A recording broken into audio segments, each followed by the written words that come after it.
नित्यानन्दकरी वराभयकरी सौन्दर्यरत्नाकरी निर्धूताखिल पापनाशनकरी प्रत्यक्ष माहेश्वरी प्राणेयाचलवंशपावनकरी काशीपुराधीश्वरी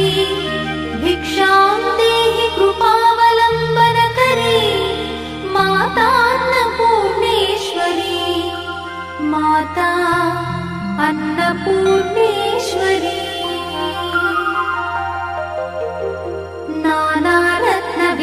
नानारत्नविचित्रभूषणकरी हेमाम्बराडम्बरी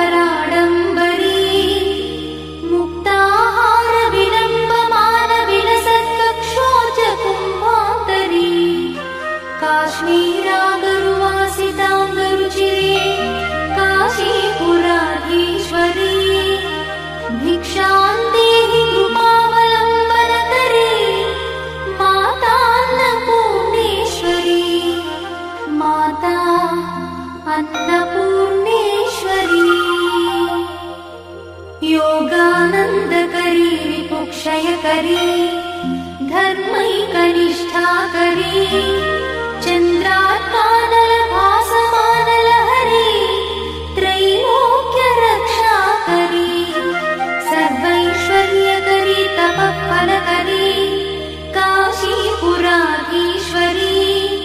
भिक्षां देहि कृपावलम्बनकरी मातान्नपूर्णेश्वरी माता अन्नपूर्णेश्वरी कैलासाचलकन्दरालयकरी गौरी उमाशङ्करी कौमारी निगमार्थगोचरकरी ओङ्कारबीजाक्षरी मोक्षद्वारकवाटपाटनकरी काशीपुराधीश्वरी भिक्षां देहि कृपावलम्बनकरी मातान्नपूर्णेश्वरी माता अन्नपूर्णेश्वरी दृश्यादृश्यविभूतिपावनकरी ब्रह्माण्डभाण्डोदरी लीलानाटकसूत्रखेलनकरी विज्ञानदीपाङ्कुरी श्रीविश्वेशमनप्रमोदनकरी काशीपुराधीश्वरी भिक्षां देहि कृपावलम्बनकरी मातान्नपूर्णेश्वरी माता अन्नपूर्णेश्वरी आदिक्षान्तसमस्तवर्णनकरी शम्भुप्रिये शङ्करी काश्मीरी त्रिपुरेश्वरी त्रिनयनी विश्वेश्वरी श्रीकरी स्वर्गद्वारकवाटपाटनकरी काशीपुराधीश्वरी भिक्षां देहि कृपावलम्बनकरी मातान्नपूर्णेश्वरी माता अन्नपूर्णेश्वरी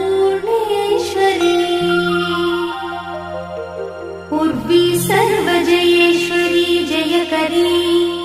माता कृपासागरी नारी नीलसमानकुन्तलधरी नित्यान्नदानेश्वरी साक्षान्मोक्षकरी सदा शुभकरी काशीपुराधीश्वरी भिक्षां देहि कृपावलम्बनकरी माता अन्नपूर्णेश्वरी माता अन्नपूर्णेश्वरी देवी सर्वविचित्ररत्नरचिता दाक्षायणी सुन्दरी वामा स्वादुपयोधरा प्रियकरी सौभाग्यमाहेश्वरी भक्ताभीष्टकरी दयाशुभकरी काशीपुराधीश्वरी भिक्षां देहि कृपावलम्बनकरी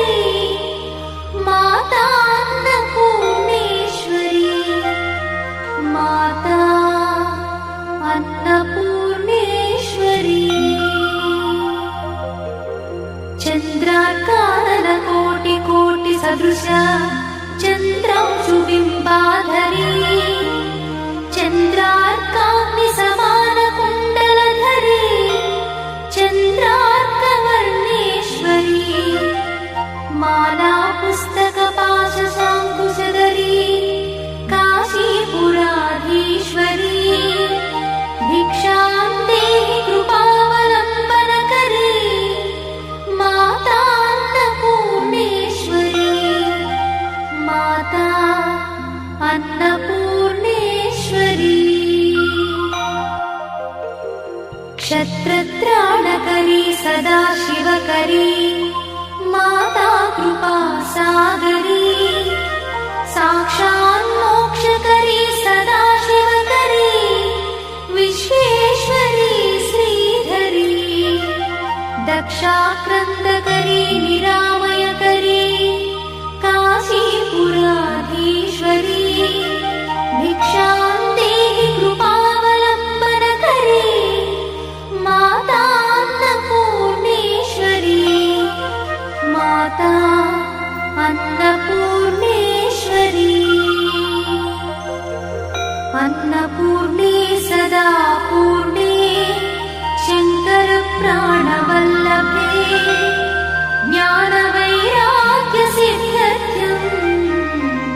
भिक्षां देहि च पार्वती माता च पार्वती देवी पिता देवो महेश्वरः बान्धवा शिवभक्तश्च स्वदेशो भुवनत्रयम् बान्धवा शिवभक्तश्च स्वदेशो भुवनत्रयम् इति श्रीमच्छङ्करभगवत्पादविरचित अन्नपूर्णास्तोत्रं सम्पूर्णम्।